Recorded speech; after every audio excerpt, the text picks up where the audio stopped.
Mic check, mic check.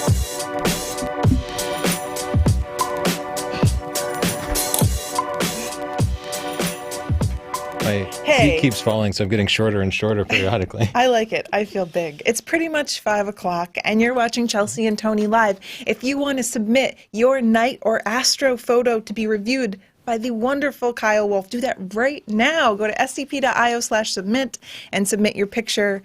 1 picture per person, or else people Only around here one. get sassy. Yeah, we get really sassy. Well, let's say hi to award-winning landscape and astrophotographer Kyle Wolfe. Hi, Thanks Kyle. for joining us today. Big Hey, shot. everyone. How you doing? Yeah, thanks so much for having me. Super excited. I'm excited we. too. You always have such great information to share.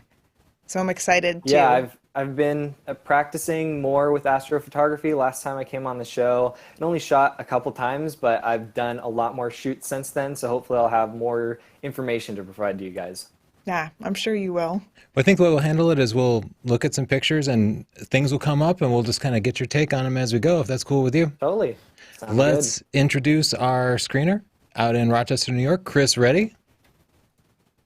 Hi, Chris. Hey, everybody. Hey, Chris. How are you, Chris? Thanks for joining us. Yeah, my pleasure. Chris will be taking all of your questions. So if you have any questions for us or Chris or Kyle, just put them in the comments and he'll go through them and tell us about them. We have Justin here working all of the cameras, furiously clicking and clacking over there trying to get this whole thing to work. And we also have an audience member, Sam Shannon. Which camera am I looking at? The one with the red light. Hello! Thanks for coming on, Sam. Yeah. So this episode is brought to you by Squarespace. Whether you need a domain website or online store, make your next move with Squarespace. You can get a free trial today. No credit card needed. You don't have to put in any information. Just a 14-day free trial. And if you decide you like it, you can go to squarespace.com/Tony, use the coupon code portfolio, and get 10% off of your purchase. If you have a Squarespace portfolio, we also review them from time to time, and you can go to sdp.io/link and submit your Squarespace portfolio, even the free trial, to be submitted and reviewed. Yeah, and I was thinking we should just push the news until next week so we can spend some more time looking at pictures and talking to Kyle. Plus, all the news was like April Fool's stuff anyway. Oh gosh, I hate April Fool's news. No, I do, because it's all big corporations pretending to like be in on the gag. But at the same time, you know that some project manager has been planning this for 3 months. Like, this is a good social networking opportunity. We'll make a fake blah, blah, blah. And now it just feels like insincere. Yeah, you're so jaded. I want to go back to the good old days when you just made people feel stupid for the fun of it instead of for profit. Yeah. Okay, so Were send there your... any that you actually enjoyed? A single one this year. I can't think of anything that tickled me. What about you guys? Anything that made you laugh? Oh, our daughter put a... This is a good one. She like put something over Tony's mouse so that he couldn't use it. Just like blocked up the little laser sensor? Yeah. And then Tony was like, oh, I could hear him upstairs. I can't get my mouse to work. And Adeline's like, she was so happy. It's pretty good. Now look what you've done. What April Fool's joke did you like this year, Kyle?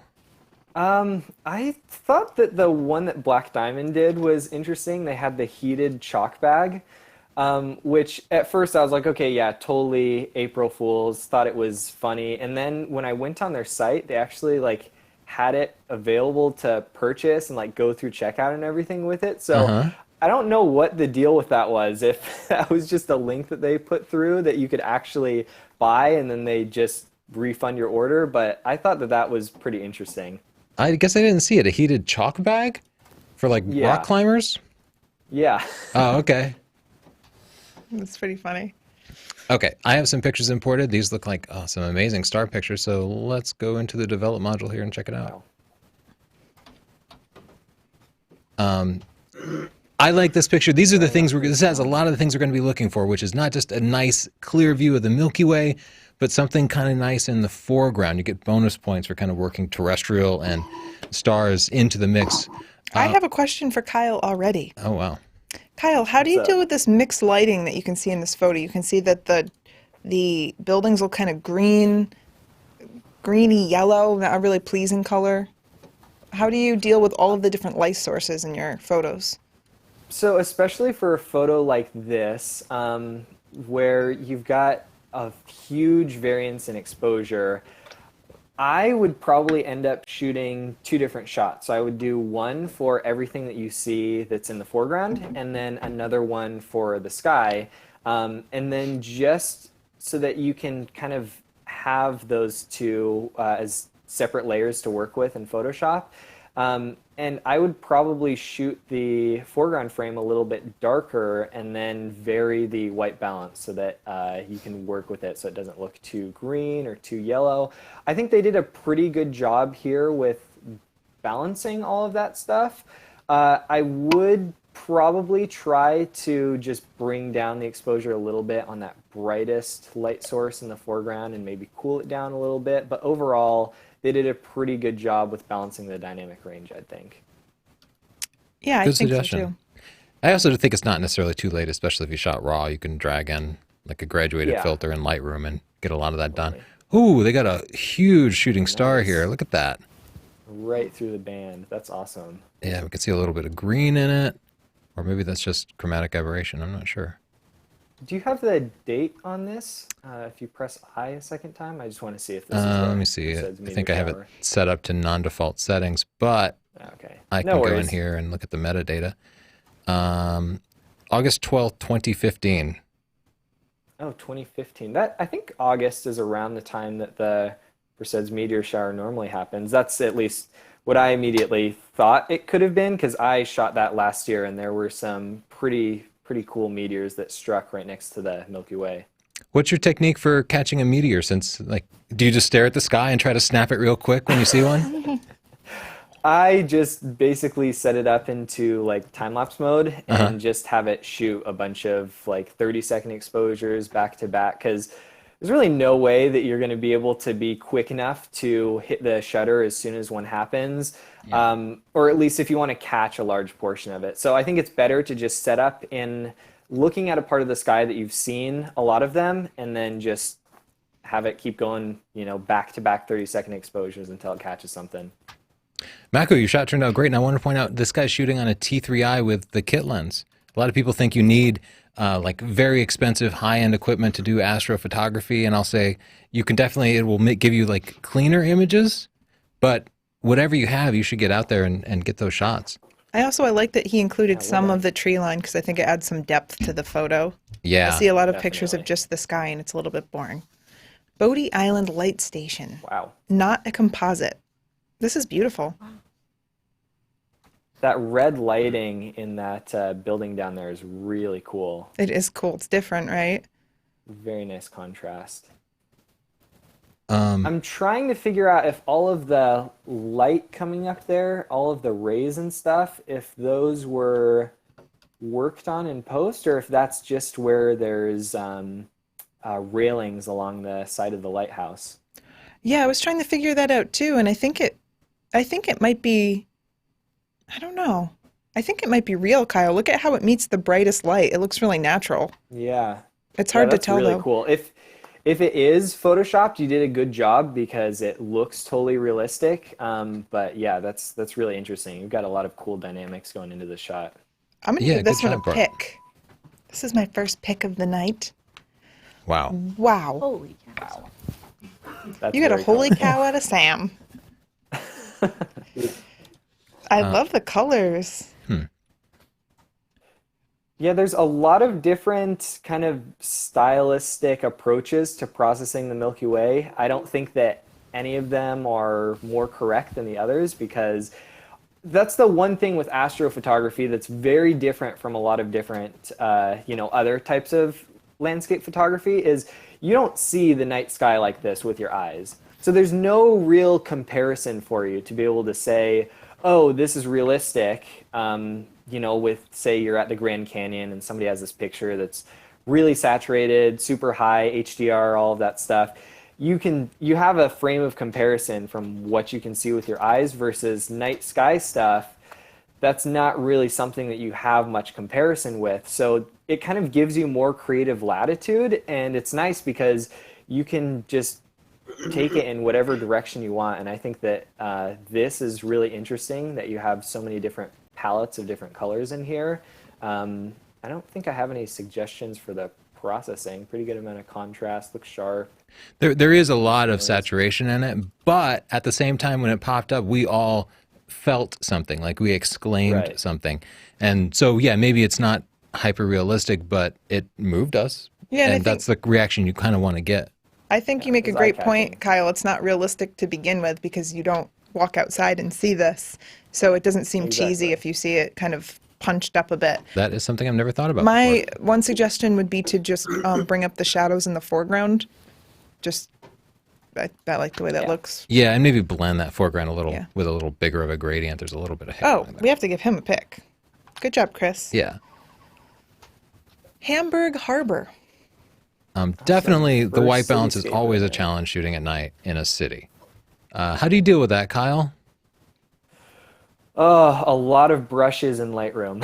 Yeah, that's pretty much what I feel do. like, especially in places like this where you've got so many different light sources, and I know in like San Francisco, it's crazy because you've got like a lot of the East Bay is all like tungsten lighting, and then San Francisco, most of it is converted to LED. So there's really no technique you can do in camera, I don't think. It's all just in post, going with brushes and kind of varying the white balance on different parts.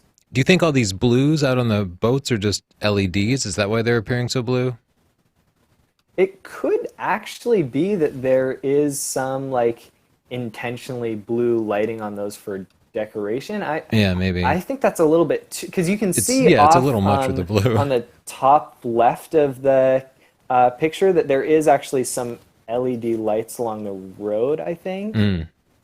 But yeah, I think that the white balance looks cool in here. I enjoy all of the different colors that you've got going on. I don't think that anything looks too saturated. I find night photographers end up being like an artificial lighting expert. They can look at any bulb in a photo and be like, that's, a Philips 320 tungsten model bulb. They're a real pain to deal with. That's a sodium lamp. Yeah. So this looks like a rally driver, but ooh, I kind of really like the dust that's being kicked up and illuminated. Like this Oh, yeah. right here is interesting to me. You almost couldn't see it at first, but it looks like some kind of evil eyes. Okay, so that's my take. I want to see more of the evil eyes. That's cool that there's so much detail in the dust. I wonder if he took the shot right as he put on the brakes, because it almost looks like it's kind of freezing that motion. Yeah, it is a fast shutter speed, especially for night at 1/125th. Cool. Let's keep moving. Ooh, this shot is dark, and I'm surprised we haven't seen more of this, because for me, every camera I've ever used, when I go shoot at night, the exposure ends up far left in the histogram. It's always, they just never seem to properly expose it, especially at city. So I always end up just switching to manual mode and really kind of feeling out the settings and dialing in the ones that give me kind of a reasonable exposure. Kyle, what's your process for finding the right exposure for a photo? I shoot in all manual, so it's a lot of, I use an EVF, so there's part of it that I can kind of see in the electronic viewfinder to understand what a good starting exposure is going to be. But after that, it's just looking at the histogram on the preview for the image and kind of trying to find a good point where I don't have too much of the blacks clipping, and I've got the histogram kind of more centered in there. And You shoot with an A7, right? Kind of, yeah, A Sony I'm A7. shooting with a first generation A7 right now, but A7 Mark III is in the mail. So. Oh, congrats. You're going to love that camera, man. That's an awesome Yeah, camera. I'm excited. Yeah, that is a great camera. Can we just clarify? You're not sponsored by Sony, right? No, I'm not. I mean, Neither are we, I've for the applied to record. their I've applied to their ambassador program, but Really? I'm not sponsored. Oh, you would be a good ambassador You for would them. be a great ambassador. Oh, look at But this. I do feel weird about that. Like, I feel like that's going to give more of a reason for people to hate on me for like, oh, he actually has a relationship with Sony. Well, that's interesting you say that, Kyle. We've talked about this before. Like, we've known you since you were how old? When did we first meet you through man. STP? Maybe you were like 13 or I think something? I started watching the show in 2014, so I would have been like, 14, 15, something like that. Yeah. and we've seen you grow so much. And, you know, you're a little bit older than our daughter, but we just feel like so excited that you're a young person that's so passionate about something and you work really hard and you're a good person. And we've seen people go from supporting you to flipping and actually being really kind of cruel to you because they hate the attention that you get. And Yeah. It's a sign of success when people start to hate you. yeah, and I guess where I'm going with this is that if you want to be a Sony ambassador, you should just do it, because if you're successful, people will find any reason to hate you, whether it's real or not. We have people hate us true. for Sony sponsorships that don't exist. I know we don't even get free stuff out of it. So Yeah, we don't even get the benefits, but you should just do whatever you want. People always find a reason to put you down if you're doing well. I find that so sad. Yeah, I appreciate the, I guess, kind of the push in that direction to not go based off of kind of, I guess, these like really vocal minorities who are just kind of, I feel like a lot of them aren't even people who were kind of supportive in the beginning. It's just people who have kind of wanted to be able to have more of a platform to be able to show their photography and be more recognized. And when they see someone who is kind of getting a lot of attention and they aren't getting as much attention, then they want to have something to blame it on. And a lot of the times it ends up being, oh, this person is obviously being given unfair amount of recognition. So yeah, I try not to listen to that stuff too much, but it does get pretty frustrating sometimes. Yeah, it's frustrating. You're wise beyond your years, Kyle. And I will say, I find it funny that those people always complain they're not getting the exposure they feel is due to them, because they never stop to consider maybe it's their very bad, mean personality that is holding them up. Because I would never want to deal with somebody like that, even if they were talented. It's like, I wouldn't want them on our show if they were mean to us. So having manners, yeah, guys, being nice to people will definitely get you somewhere. let's take a look at Fabian's picture here, because I just gave him a pic. It's an awesome shot, right? They have a little bit of story in here. Like, the shot would be excellent anyway, but they put an actual person in here. That's great. It must be a multiple exposure, right? I mean, what are the odds that she could hold still for 25 seconds?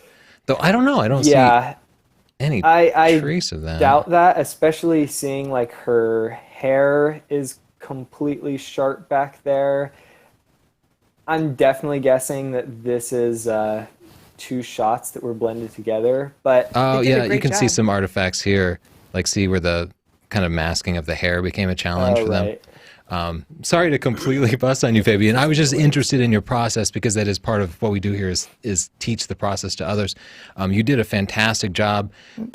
You could spend an infinite amount of time masking a picture like this, and you did an excellent job. Most people would never notice it. Nonetheless, I don't care if you use multiple exposures, because you put together a great story, and you get a pick from me. Yeah, pick from me as well. Excellent. That's really good.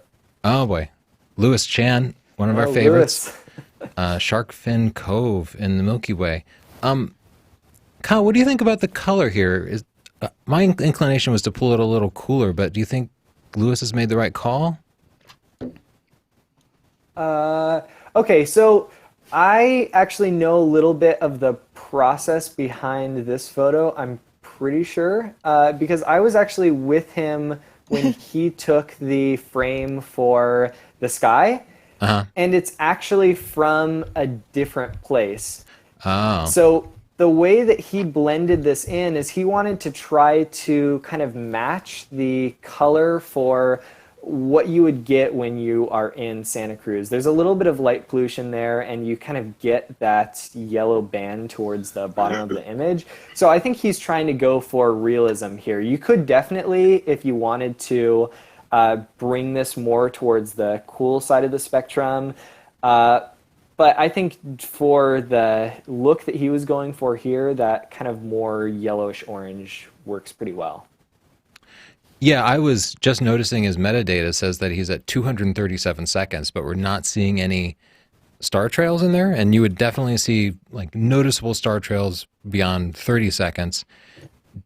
Is that... Is he using a tracker? I was going to say, is so it, Is he He tracking? was actually. Oh, He okay. let me borrow the tracker too when I was shooting with him. So I think that the sky frame is a 35 mil shot. I want to say. I'm pretty sure that's shot on 35 millimeters. And yeah, he has this really beefy star tracker that can track for like multiple minutes, and you won't Wow. notice any like blur in the stars. So I'm pretty sure that is the right metadata for the sky there. Okay. Well, super effort, Lewis. We'll give you a pick for that. Maybe we should see if Chris has any questions for Yeah. Kyle. Yeah. Yeah, Okay. Kyle, a very good question. Do you have a favorite spot that you'd like to go back to get shots?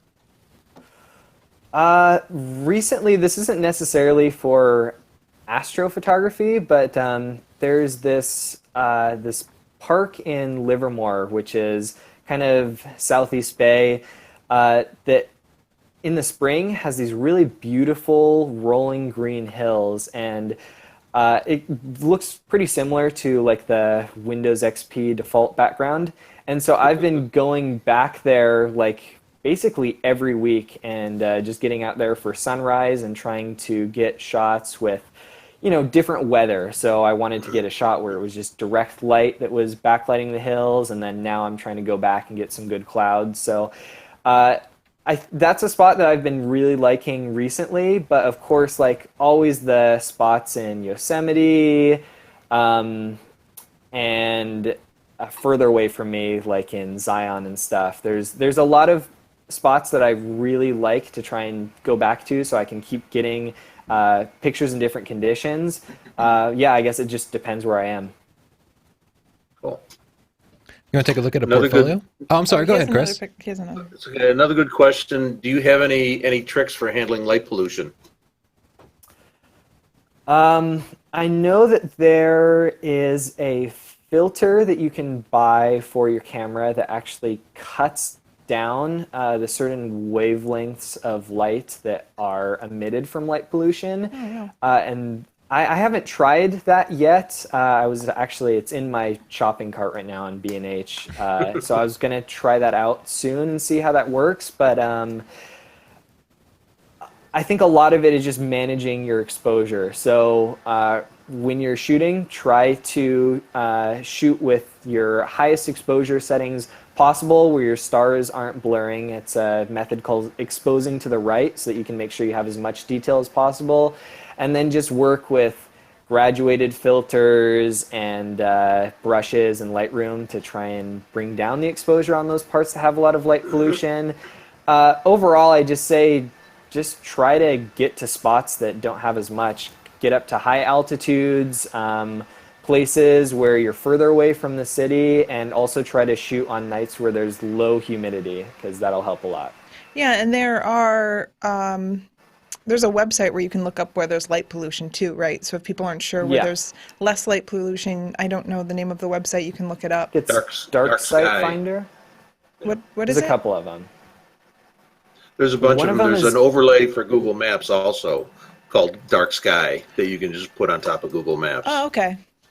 So that's helpful if you're not Googling it sure. right now. Good The suggestion. Let's one take I've been using is darksitefinder.com. darksitefinder.com. Okay. Let's take a look at a Squarespace portfolio. Okay. This is Matt Dasher's portfolio. He's watching the live show. He just submitted it. And I picked his portfolio out of the submissions because look at all the awesome night shots in it. Wow, That's a cool shot. that's cool. That is cool. Yeah. Yeah.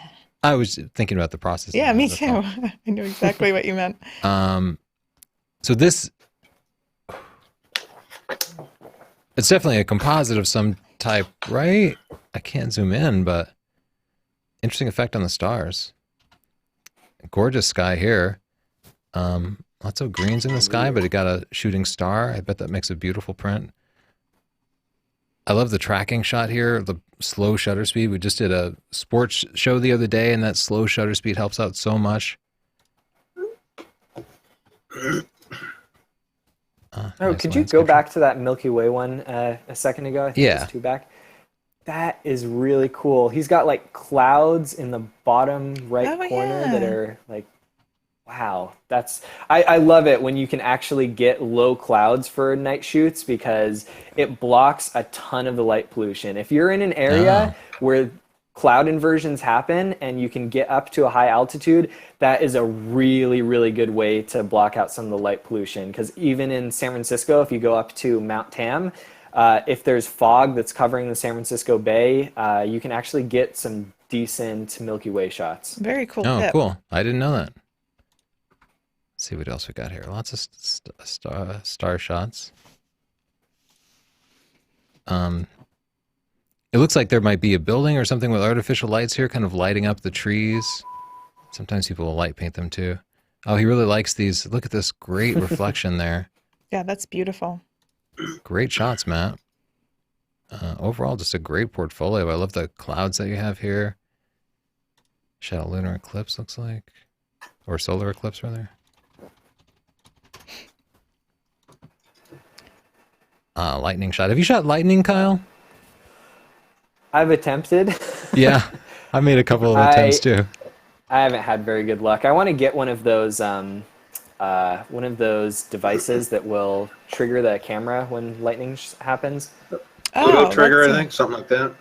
Yeah, I've always just That shot would it be like a very useful. time lapse. My challenge is I need some place with a good view of lightning, and my house doesn't have that, and I don't have Yeah. like, what am I gonna do? Like go stand out in a thunderstorm with a tripod? sounds safe. Yeah, I kind of need like a good viewpoint, and I haven't yet found that.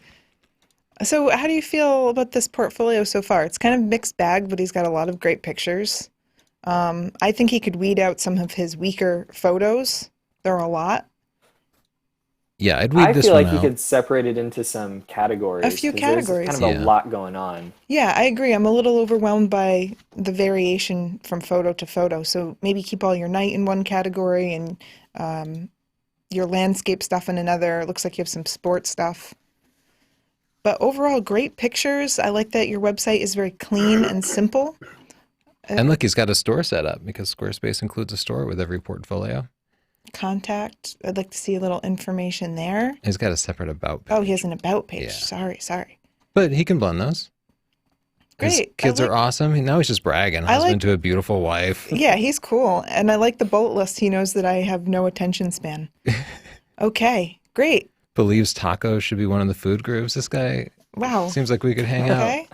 I just made a friend today. Well, thanks for sending in your portfolio, Matt. Here's what Matt had to say about Squarespace. Squarespace is awesome. They make everything so easy. If you'd like your own Squarespace, you can go to squarespace.com/Tony. You can get a 14-day free trial, no credit card needed. And if you use the coupon code portfolio, you get 10% off. Thanks, Squarespace.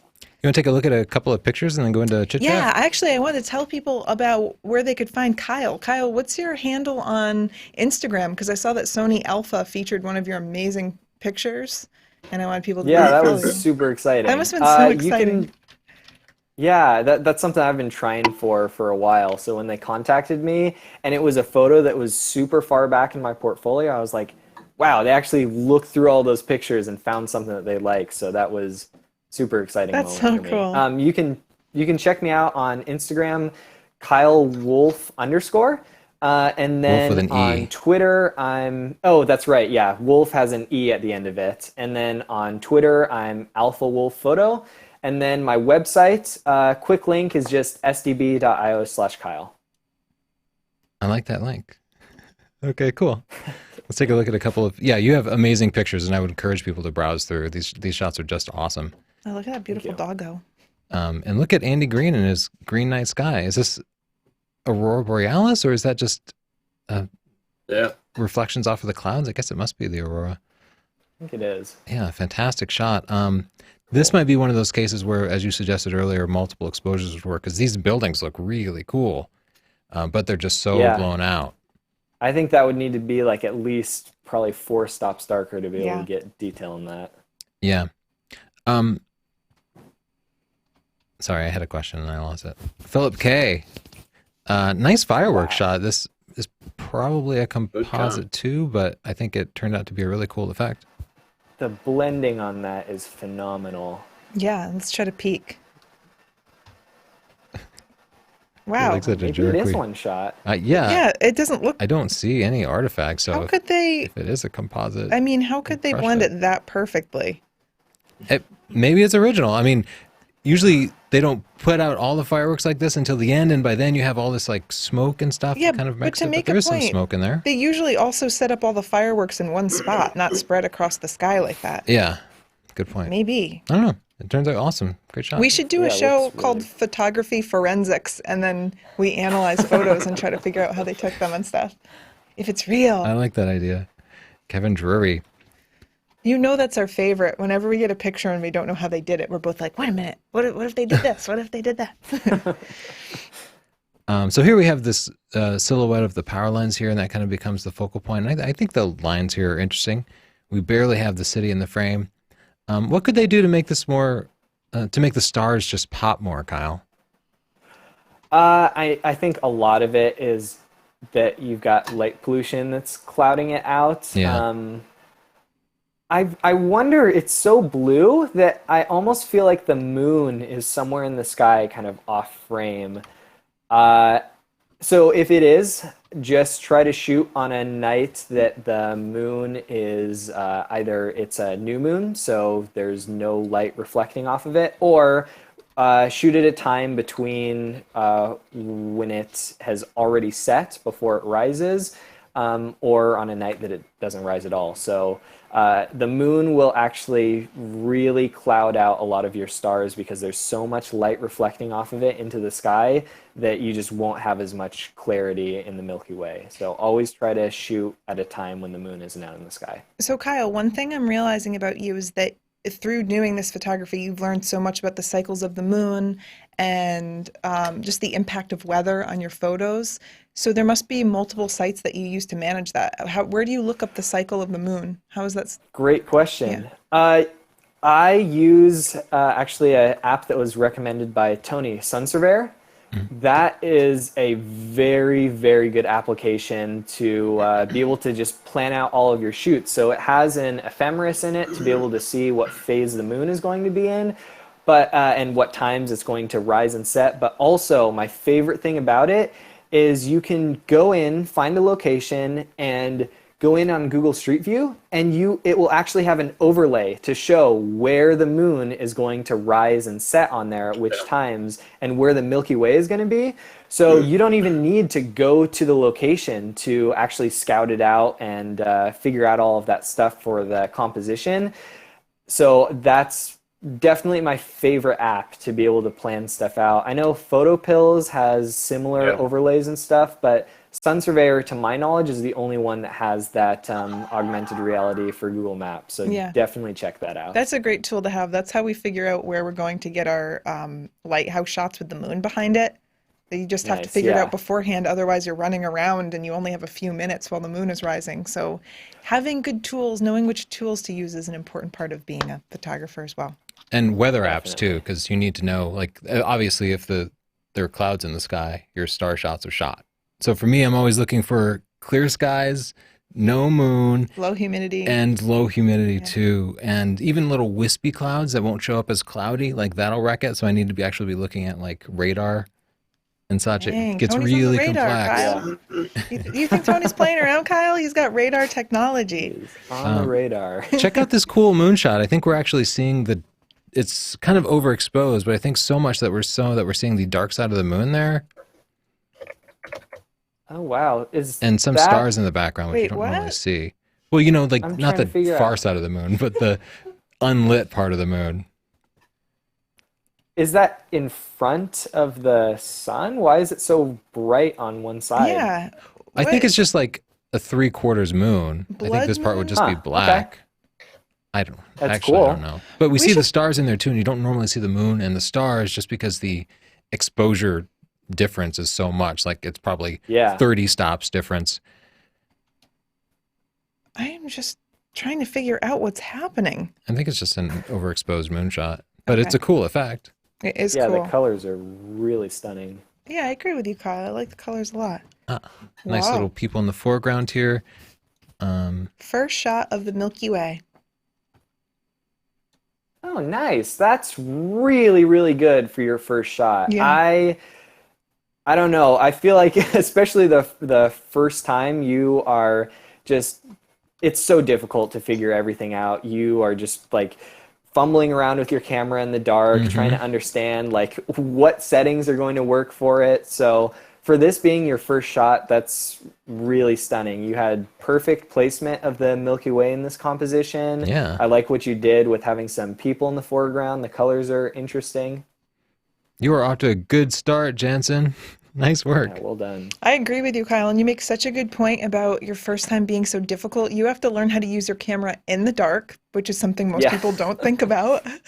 Uh, and you have to, be changing your settings, and you really know if your tripod's not stable for the first Yeah. time in the dark is something you start to notice. So don't And be discouraged. focusing. Yes. You think that infinity on your lens is going to be where you need to just hard stop at infinity, you're Yeah. done. But no. No. I hear It that is over and over so- again. And especially when you have variation in temperature too. So you think, oh, okay, I've marked where the stars are going to be, when it's warm, and then it's a really cold night, and all of a sudden it's thrown off. So it's really hard. You did a great job. It looks super sharp. So well done. Props to you. You have a trick for nailing focus on the stars at night, Kyle? No. Just massive trial and error. It's so much trial and error. It depends on the There's a, camera. Your A7, it doesn't have a particularly bright viewfinder. Some of the newer cameras are so bright that you can use live view and actually see the stars in real time. And that means like you Yeah. can nail the focus the first time. But with older I think- cameras, you like adjust it and shoot and then adjust it and figure out if you went in the right or wrong direction. Yeah. But you're waiting like That's- 20 seconds between shots. That's what I end up having to do because my A7, the first one, doesn't have a very high maximum ISO. Yeah, So exactly. live view on there, it caps out pretty low. And I just end up doing a shot that's like 2 seconds at ISO 10,000 or whatever, zooming in, trying to figure it out. But somebody brought to my attention recently, who I should give a shout out to. His name is Surf and Snowboard on Instagram. There's these filters that you can put on the front of your lens. They're called Baratov masks, I think. And they have these fine lines in the filter that will change how point light sources are kind of refracted when they enter the lens. And so when you normally have like a picture where there's a street light or something, and you have this flaring, a lot of people call it starbursting, where there's these different pins that come off of the light source based on the alignment of your aperture inside your lens. So this will make it so that you'll have the pinstripes and the starbursting, so that it has one vertical line that is going to be aligned over that light source based on where you're focusing the lens. So you'll know that it is completely in focus when that vertical line is perfectly in the center of that point light source. And with the really fine masks, you can use it on stars. So you can do everything in live view, and it's a really accurate way to get stuff focused. So I'm going to be making a couple of those masks and maybe buying one of the ones that is sold. Awesome. Let's try it Yeah, I out. tried the same. Yeah. I think we should just show people Kyle's website real quick, just so they can see his incredible photos, because Sure. Kyle's being incredibly humble right now, and you just you have to see how incredible his pictures are. I think that I've still got a lot to improve on with astrophotography, which is awesome because I love being able to learn more about this stuff and practice techniques. But yeah, I think I've got some decent images. Yeah, it's not like any of us ever finished learning photography. There's always plenty to learn. Yeah, I think you have a good attitude about it, Kyle. You have incredible pictures. Thank you. I always love your use of the foreground too. You always have nice storytelling. I love that one. Yeah, great. Gorgeous shots. Wow. Reflections there. And this Love was that the one. photo that was featured on Sony's Instagram, right? Great shot, Kyle. Right, yeah. And actually that image was the first astro shot that I took, and I had no idea that it was going to come out this good. I was just kind of like, I've got time, I may as well just see if I can get anything. I hadn't planned it out with really much of the weather. I just knew, okay, the moon isn't going to be out. Hopefully the alignment will be good.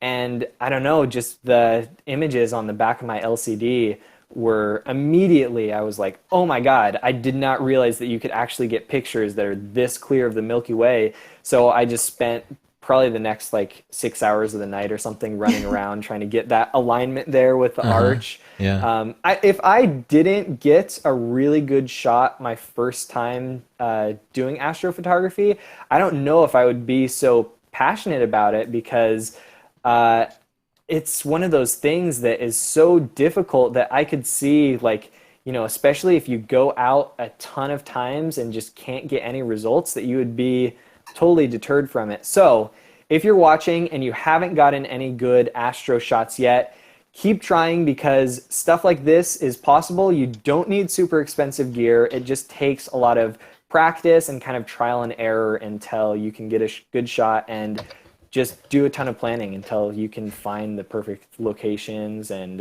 conditions. Yeah, good points. I think so many people who go on to be great photographers lucked out the first time. Like maybe it's some combination of luck, and then you feel good about yourself and you want to keep repeating it, and it's kind of a great cycle. Let's look at some more pictures here. This person managed to get, I'm going to guess it's the North Star. They're kind of right on the equator, but it's probably the North. Yeah, it looks like it must be.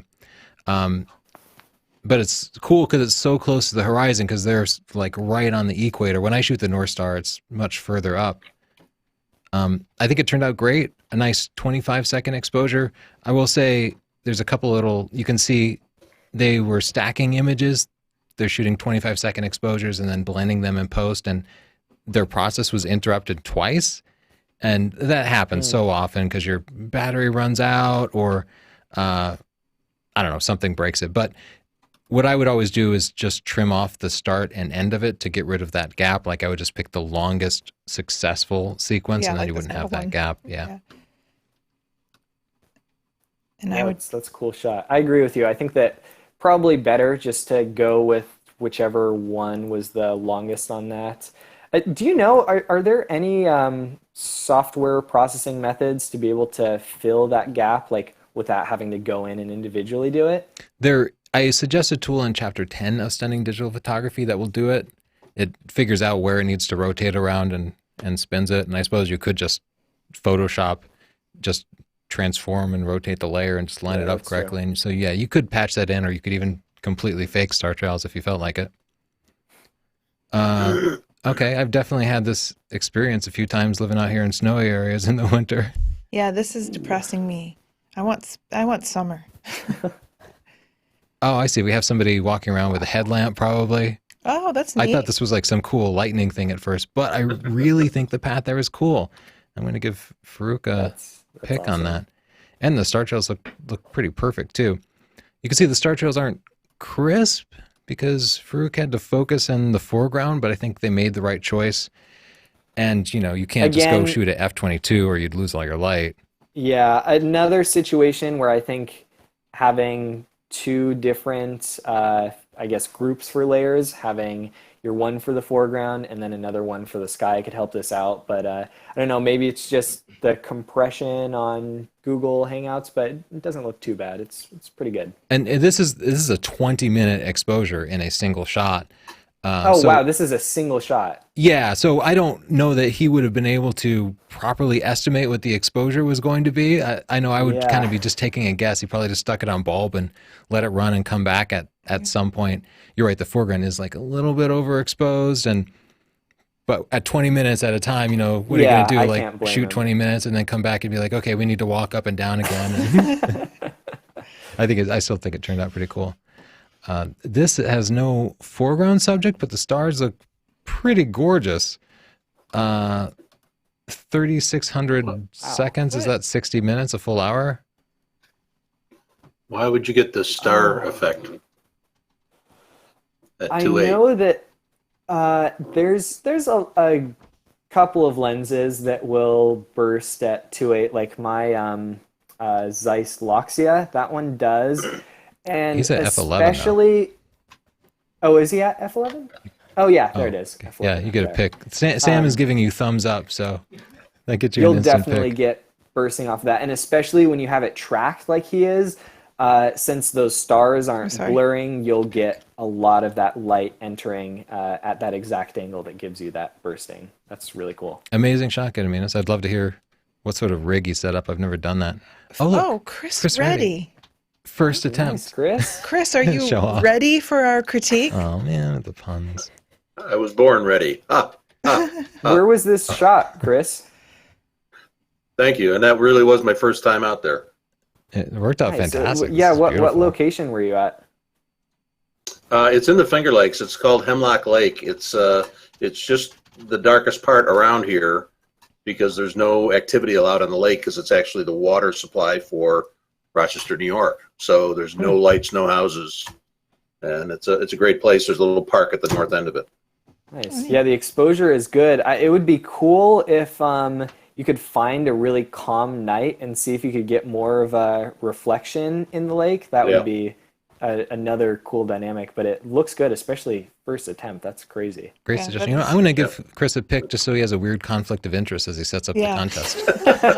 Now you make have a you moral uncomfortable, Chris. quandary. Chris, while we're talking, do you have any questions for Kyle? Yeah, a couple of pieces of house cleaning. First of all, what's next week's show? Do we have a theme yet? We It's black and white. right. Yeah, sorry. Black and we white? forgot to introduce that. Black and white next week. Okay. And it's on Thursday next And- week, correct? It's back to normal time Thursday and at day 5. next week. And we also need the winner from last week's show. Oh, yeah, I'm sorry. I was so excited to look at pictures that I skipped things. But every week, everybody who gets a pick, you can vote at the end of the show at stp.io/vote. And this past week's winner was Julio DeAndrea. I hope I nailed that. Congratulations. Last week's theme was color, and I think this is a pretty amazing use of color. Yeah, really Awesome interesting shot. They get a $20 gift certificate to our store at stp.io/store, where you can buy our books and T-shirts and other cool things. Yep. Any questions, Chris? Yeah, one of the people kicked in that it's Star Stacks that actually does the gap filling. Oh, it is. Okay. Oh, yeah, yeah. There you go. And another question, the 500 rule for eliminating star trails for Milky Way, Right. that's generally accepted as a starting point. Have you had any experience with that actually still yielding star trails? So, yeah, I wanted to bring this up because people got on me last time for saying to use the 400 rule, and they were like, oh, he misspoke, he meant to say 500, but I don't like using the 500 rule. Let me explain it real quick for people who don't know. The 500 rule is where when you're going to be shooting any image that has the stars in frame and you aren't using a star tracker, what you do is to be able to find out the shutter speed you're going to use that will make it so the stars don't blur. So basically your maximum shutter speed, you take 500 and you divide it by the focal length of your lens. The problem with the 500 rule is that it yields shutter speeds that when you are actually using this, so I think for 24 millimeters, it's like 21 seconds is with the 500 rule. If you're zooming in 1-to-1, those stars are going to be blurred. You're going to lose some detail. So what I say instead to use is the 400 rule, which is just 400 divided by your focal length. And that seems to give a better maximum. I would say if you're using a 36 megapixel or over camera, don't use the 500 rule. Work with the 400 rule and figure out, if that's going to be too much. If you're shooting with an under 36 megapixel camera, you can probably get away with the 500 rule. Okay. Can I just say I'm just a what- trial and error guy. I think you are too. I just like dial it in, and I always zoom in 1-to-1. And if I see big star trails, then I drop the shutter speed. That's it. Yeah. Yeah. Sometimes it's kind of hard to tell though on the back of the camera because you don't have as much detail. So when you get back to, you think, oh, this looks fine on your camera, and then you get back to your computer and it just looks, way more pronounced. So I will say that happens a lot. You never really know until you get back to your PC. Let's take a look at Maya Sakaya. I'm sorry, I won't even try to pronounce your name. I think this is a very cool shot, but it came in very dark to me. So I'm just gonna raise the exposure trim and then 30 try to seconds. hide some of the noise at ISO 2000. I Again, love the foreground. When you're shooting these, always try to expose to the right on the histogram. Even if you have this, preconceived notion of this is the highest ISO I can go with usable images, just go higher because you're going to end up raising in post anyway, and that's going to bring in more noise. So it's better to do all of that exposure upping in camera rather than in post. Another 30-second exposure. It's interesting. This is 30 seconds at ISO 2000, and so is this. And I don't know what the f-stops are because we just don't happen to have that part of the metadata, but you can see like the same settings can get you pretty drastically different results. I'm going to guess that Simon probably had a really fast lens. It says f0, so that's super fast. Just sucking in all of the light from the universe. That lens is a black hole. Actually, it feels a little bit too cool to me. Oh, whoa. Is there such a thing as too cool? Oh, if there was, you'd be it, Chelsea. Thank you. Nice shot, Simon. Whoa. What? Oh. Have you ever done this stuff, Kyle? This stuff blows my mind. No, I do not have the gear for that, but I want to get into it. It looks crazy. really amazing. There's so much like technical prowess that you have to have for that. Yeah. It is so just daunting. The barrier to entry to that type of photography is crazy. All of the people who do it, I have so much respect for the amount of time and effort they put into those shots because sometimes there'll be like a 4-hour exposure with like 50 different shots that they have from different nights. It's insane. Yeah, they can spend days like processing and aligning. I guess all the we should give them a shots. pick. Yeah, exactly. Often they'll use like custom sensors and like $20,000 telescopes, and it's crazy. But I think it's so moving to the middle of the like Mojave to do it. It doesn't hurt. Yeah. I also think you just have to be a different person to be okay with shooting something so unsettling. Like you're like, I barely exist.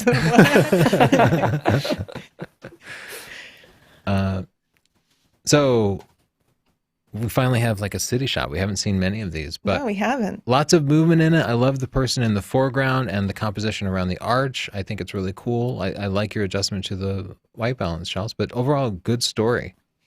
Might want to be a little bit earlier in the day because the sky just being black like that kind of, if there was a little bit of blue in there, a little bit of detail. Whoa! Whoa! Volcano de wow. Fuego. Insane. You get a pick, Jonathan. Volcan Awesome. de Fuego! God. Oh my gosh. Can you imagine? I don't have any input for this. That's That's insane. I wish I could have been there. That's all I have to add. Wow. Okay. Now I was just tell me you gotta considering find calling something wrong with it. comp on it, but I don't think so. I think, I see the stars bleeding into the clouds. And What if he added a gigantic moon over here? awesome shot. We give you a pick on that one. All right. The old Ferris wheel here. I guess I'd like to see a little bit more, I don't know. Well, there are people in, but they're just kind of moving because it's a full 1-minute exposure. Maybe he could shoot it from the other side so that we have all these cool rides in the foreground instead of the sad gate. Oh, Yeah. Oh, Yeah. he didn't go inside. Oh, he cheaped out. He didn't want to pay to get in. Yeah, I was going to Poor say the Thomas. perspective I think would be better without that in there, but cool movement. It was cool. I'm going to brighten this Jim. up a little bit. Okay. So another shot that I think probably having some more silhouette, trying to find a place where maybe there's a tree or something that you can have. Yeah. Because it's a little bit bare right now. It's good technically for the Milky Way, but I think the composition could use a little bit more of something in there. Yeah, I agree with you. A llama, perhaps. What is this? I don't know. Is that that Mauna Kea? Mauna Could be. Oh, That Haleakala? looks like Is that something different than Mauna Kea? It must Or is that the name of one of the telescopes? I'm not sure. I think I want to drop the black point here. I'm going to do it for you. Thanks. Let me press Just Alt. adding in a little bit of contrast there. Yeah, I agree with that. Beautiful shot, and I think it is particularly moving to people who like the stars anyway, since we get to see that cool telescope in there. I'm going to give you a pick. Great shot. This immediately struck me as being a little bit too warm. Cool that down a bit. Oh, Yeah, looking better. And then bring the white point up, maybe. all right. Let me press Alt and No. Yeah, I know with a lot of these shots, I end up just doing a ton of work with radial filters and brushes to kind of get more detail and exposure in individual spots. So that's definitely something that I would recommend for people who are going to be doing these wide angle Milky Way stuff, is just have like 10 different brushes that you're using for different parts of the sky and the foreground. And this is definitely one of those cases where a faster lens could really help you out. So if you bought like one of those, I don't know, maybe you have a suggestion, Kyle, but maybe like one of those Rokinon f1.4 wide angle lenses, then that would be letting in like 3 stops more light, like 8 times more light. And as a result, we'd be seeing like 1/8 the amount of noise in the sky. And do you have a particular lens you suggest for, especially for APS-C cameras, Kyle? Oh, APS-C. I know you shoot full frame, so you don't really know, but what lens do you use for star stuff? It's kind of an unconventional pick because I know a lot of astrophotographers like to have the super fast, like 1.4 lens. Yeah. I use a 2.8 lens. It's a Zeiss Loxia. The main reason I use it is it's just really, really sharp. And the processing techniques I use for reducing noise, and I will be using a star tracker for most of my shots to come. I don't really need a super wide aperture, but I think that my recommendation for most people, if they want a good wide aperture lens, would be to start at the kind of bottom of the price threshold with looking into Rokinon lenses. And then if you're on Sony, I know that a lot of the Batis lenses are pretty good, and those are like f1.8, I think. So I'm not sure for Canon. I know that Sigma has that 20-1.8 that's pretty good. Yeah, they have a fast, I think 14 or 15 prime that we tested too. I'm just Yeah, giving the Sigma Arts, if you have the budget, are really good. If not, the Rokinons are a great place to start. The Rokinon fast primes. They're manual focus, but that's all you can really do with star shots anyway. Yeah, there's no point in getting an autofocus lens for astrophotography. Yeah. I gave this picture a pick. I love the reflections. I love the composition. It's beautiful. But wait, how do we that's have a star really trails good in the reflection, but not in the I sky? think that's just from the water warping, that you kind of get a little bit of blur from that. Oh, yeah, you can I see have the a trees are blurred shot too. with a reflection in a lake, and the reflection looks just like that. So I'm going to call this one's real. Okay, just Oh, doing yeah. our photo forensics He's thing. going to be a guest on our photo forensic show. yeah, Kyle Wolf calls this one boom, boom, real. This is great too. I'll give this a pick as well. yeah, it is. Though It's lacking a little on the contrast. processing. Yeah, by You can- blending those images together or You can see whatever you did, yeah, it became a little low contrast. little HDR tends to flatten things a little bit. Oh, Tufa. I know exactly where this is. Nice. Yeah. What is that? A rocket launch or something? What is going on over there? Oh, maybe it's that flat Earth guy. This guy's trying to prove that the Earth is flat by building his own rocket. We don't have to explain Oh it. my god. You think everybody just knows? Everybody's got to know. Yeah, it's interesting because it that's seems like interesting. it's a solid line through here, but then it becomes blinking, maybe? I'm not sure. Yeah. This is great. I love the Either way, foreground. it's awesome. This is beautiful. You kind of have like an overarching element here, and then the tufa is inverted. I think that just makes the composition really neat. Yeah, you get a pick, Bogdan. One suggestion I would give is, I'm not sure if you were shooting with somebody else. I think that they might have had their self-timer or autofocus lamp on, so that has some red that was cast in the foreground. Maybe that was intentional. I would say that just if you're going to be shooting with other photographers, ask them to either put a little piece of tape over that autofocus lamp or just have them turn it off, because that ruined a ton of my shots the first time I was shooting the Milky Way. There were other photographers that they all had their self-timer little blinking light on their camera, and you'd have to just like keep shooting until you could get it where one wasn't in there. So yeah, just kind of go up and have the bravery to just say, hey, here's dude, a piece that's of messing tape. up my shots. I feel like Good you just suggestion, ruined a Dan. friendship, Kyle. Yeah. It can be super awkward, especially if it's somebody that you don't know who just happened to be at the same location. Yeah. I'm going to level this horizon for Tony. You're welcome. Thanks, Charles. I like that shot. Sorry, we're trying to move pretty quickly. Whoa. This is a cool foreground subject. You know how to get me here with the airplanes. Definitely watch the blending, especially around the horizon there. Actually, I think the exposure can just be That brought might up just on be this. light. Yeah, and I would just take a brush and bring in more contrast on that Milky Way. Really good like shot to process. I think that your composition is stellar. I don't have any input for that. I think that, yeah, just bring in a little bit more contrast on the Milky Way and making the sky pop a little bit more, and that's a totally grade A shot. Yeah, good job quickly pulling that together, Chelsea. You can actually, you kind of Nicely done. accentuated some of their Nicely done, Chelsea. blending artifacts if you look around there. Sorry to bust on you, Mike. We're just in this photo forensics kind of mood. Yep.